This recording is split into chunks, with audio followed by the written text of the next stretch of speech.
Questo automobilista si è fermato in tempo, molti altri però non se ne sono accorti.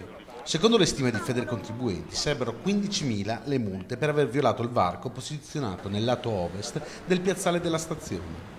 Da aprile ad oggi stiamo parlando di circa 12-15.000 multe, perché indicativamente pensavamo che fossero circa 5-6 all'ora, ma da questa mattina siamo qui da 20 minuti e ne hanno comminate almeno una ventina in 20 minuti, per cui credo che la stima sia effettivamente sottodimensionata rispetto alla realtà. Ieri intanto i lavori voluti dal comandante della polizia locale Paolocci, in accordo con l'assessore alla viabilità Grigoletto, hanno chiuso la piccola rotonda per evitare che chi viene dal piazzale della stazione possa fare inversione di marcia e passare il varco. Sono state anche ridipinte le strisce che decretano la corsia preferenziale per taxi e bus, una maniera per correre ai ripari secondo Federcontribuenti. E ieri abbiamo mandato un comunicato a tutta la giunta comunale proprio per chiedere che vengano annullate de plano tutte le multe in automatico, perché non possiamo continuare a oberare il giudice di pace di migliaia di ricorsi, tant'è che proprio ieri pomeriggio è stata fatta una modifica alla viabilità impedendo di poter poi percorrere la rotonda e tornare indietro, e guarda caso proprio ieri pomeriggio hanno anche un po'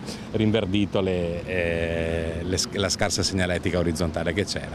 La risposta dell'amministrazione arriva velocemente per voce dell'assessore alla sicurezza Maurizio Saia. Quella telecamera e quel divieto sono stati posizionati dalla precedente amministrazione, dice. Sono molti i cittadini che però ancora non sanno di questo divieto e che lo hanno infranto anche più volte al giorno. Sì, anche l'altro ieri, anche altre volte, e non l'ho mai presa finora. E noi non siamo di qui anche, quindi siamo dei turisti, non lo sapevamo assolutamente.